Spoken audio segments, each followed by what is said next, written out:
Alors, nous avons fini cette présentation un peu rapide, mais nous sommes maintenant disponibles pour répondre à vos questions. Certaines viennent d'arriver, donc on peut enchaîner. On va enchaîner, oui, avec la question de Dominique. Bonjour, connaît-on les valeurs contenues dans les fonds ISR? On en a un petit peu parlé, Oui. mais souvent on voit les 10 premières valeurs. Est-ce qu'on peut... comment on fait pour aller plus loin? Alors, c'est un petit peu effectivement le cœur du sujet. Quand on souhaite investir en toute connaissance de cause, on veut, dans l'idéal, avoir accès à la totalité du portefeuille. Et toutes les sociétés de gestion ne font pas la transparence sur la totalité de leur portefeuille. Effectivement, elles peuvent se limiter aux 10 premières lignes. Je pense que du point de vue du choix, ça peut être un critère. Est-ce que la société est transparente ou non? En principe, à travers ses commentaires et la présentation qu'elle fait de son processus de sélection, elle donne des assurances. Il n'y a pas de raison de penser a priori qu'elle ne va pas appliquer cette méthode, mais c'est mieux, et certaines sociétés de gestion le font, c'est mieux si elles donnent accès à la totalité du portefeuille. Si par exemple sur les 50 à 60 valeurs dont on parlait juste avant avec le fonds Enjeux Futurs, si on peut accéder à la liste de ce portefeuille, en quelque sorte comme une preuve de l'efficacité de leur méthode. On change un tout petit peu de thématique, mais c'est très intéressant. Une question de Serge. Si l'on souhaite investir directement en action, sans passer par un support collectif, sans passer par un fonds, où peut-on trouver les informations ISR? Alors c'est plutôt les informations ESG de manière synthétique et systématique. Sur les sites des sociétés cotées, on va prendre les grandes sociétés, on va prendre l'exemple de Total, où on trouve généralement dans la partie actionnaire individuel, on va trouver beaucoup d'informations sur cette partie, notamment dans le rapport annuel. Oui, les sociétés cotées sont tenues de produire une information sur les critères ESG, environnement, social, gouvernance, à destination des investisseurs individuels. Donc effectivement, une façon de s'informer sans passer par un fonds, ou une façon de sélectionner des valeurs plus directement, c'est de lire le rapport et de lire cette information et de se faire sa propre idée, sa propre notation en quelque sorte sur la politique ESG de la société cotée. Une autre façon peut-être d'accéder à ce type d'information, c'est de s'appuyer aussi sur la sélection qui est faite dans les indices. Il y a des indices, je l'ai dit rapidement tout à l'heure.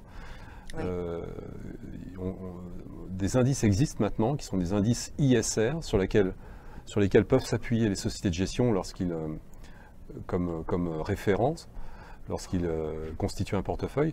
La composition de ces indices, en général, est faite par une société de notation, une agence de notation extra-financière. Donc on trouve dans ces indices, si là aussi on veut aller un petit peu plus vite, des sociétés qu'on peut supposer vertueuses sur le plan ESG. On va continuer avec une nouvelle question de Jean. Les critères financiers, extra-financiers, sont-ils harmonisés en Europe? Et quel impact sur les critères financiers? Je vais commencer la réponse et je vais te passer la main. Les critères extra-financiers, a priori, sont harmonisés en Europe. Simplement, comme on le disait en début de conférence, on n'a pas tous... Selon les pays, on va être plus sur des fonds d'exclusion que sur des fonds best-in-class ou autres. Et l'impact sur les critères financiers, c'est quoi la question? La sous-question, c'est quelle performance pour l'ISR?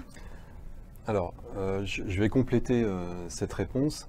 Il y a une forme petit à petit, il n'y a pas de définition officielle des autorités, des régulateurs de ce que sont les bons critères extra-financiers. Il y a une pratique variée qui diffère au sein des pays et d'un pays à l'autre. En France, on trouve plus souvent des fonds de sélection de valeurs de type best in class. Dans d'autres pays, on trouvera plus souvent des fonds d'exclusion. Et certains critères peuvent avoir, dans d'autres pays, une pondération plus importante. Donc, je pense qu'on peut répondre en disant qu'il y a une harmonisation progressive de la gestion ISR. Il y a des consensus qui se font petit à petit, mais on n'a pas tout à fait encore la même approche. ce qui effectivement a un impact sur le choix des valeurs. On peut trouver des fonds différents d'un pays à l'autre. Une question de Thomas. Bonsoir, existe-t-il des avantages fiscaux pour l'ISR? Eh bien non. Il y a des avantages fiscaux pour la finance solidaire et parfois les gens confondent. En fait, quand vous prenez par exemple un livret solidaire, où vous choisissez de vous séparer d'une partie du rendement au profit d'une association d'intérêt général, vous allez avoir un avantage fiscal en termes de réduction d'imposition. Si vous investissez au capital d'une entreprise de l'épargne sociale et de l'économie sociale et solidaire, vous allez avoir un avantage fiscal en termes de réduction d'impôt sur le revenu. Avant, ça offrait même un petit bonus sur l'ex-ISF. Dans l'impôt sur fortune immobilière, ça ne fonctionne plus.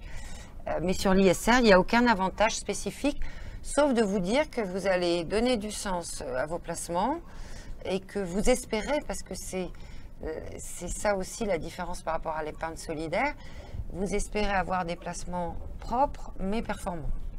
Alors c'est vrai qu'il aurait pu y avoir une question sur le rendement de ce type de placement. On n'a pas d'études qui montrent que les fonds ISR, que les placements socialement responsables seraient plus ou moins rentables que les autres placements. On peut cependant admettre que en investissant sur des critères non financiers, on réduit le risque d'un portefeuille. L'activité, on investit sur des valeurs un peu plus solides à moyen et long terme. Donc on peut estimer raisonnablement qu'un fonds ISR, je ne parle pas des fonds thématiques qui se concentrent sur un seul secteur, mais de fonds d'ISR diversifiés, peuvent, à moyen et long terme, c'est le pari en tout cas, réduire le risque du portefeuille, du placement qui est réalisé. Question de Serge Barthelmé, existe-t-il un ou plusieurs ETF ISR? Alors à ma connaissance, oui, ça se développe. Il existe des ETF indexés, donc des fonds cotés indexés sur des indices ISR. Je ne vous en citerai pas, mais en cherchant bien parmi les milliers d'ETF disponibles, il est possible d'en trouver. C'est une autre façon effectivement d'investir de manière socialement responsable. Une autre question, la pertinence des green bonds. Alors ça c'est une question, on sort un peu du sujet de l'ISR, même si, parce que les particuliers ne peuvent pas directement investir dans les green bonds. Mais effectivement aujourd'hui certains projets verts ou censés avoir un impact positif pour l'environnement sont financés via ces green bonds, ça se développe beaucoup et certains gérants peuvent les sélectionner. On sait que tous les projets ne se valent pas sur le critère de l'impact environnemental. Là, il faut donc s'appuyer sur la capacité du gérant à bien choisir ses investissements en la matière. Je vous rappelle que vous allez pouvoir dans peu de temps revoir l'enregistrement de cette conférence sur la chaîne YouTube de l'AMF. Et on vous remercie par avance de répondre au questionnaire de satisfaction pour nous donner votre avis sur cette webconférence en cliquant sur le lien qui s'affiche sur votre écran dès maintenant. Merci Olivier. Merci Sophie. Au revoir. À bientôt.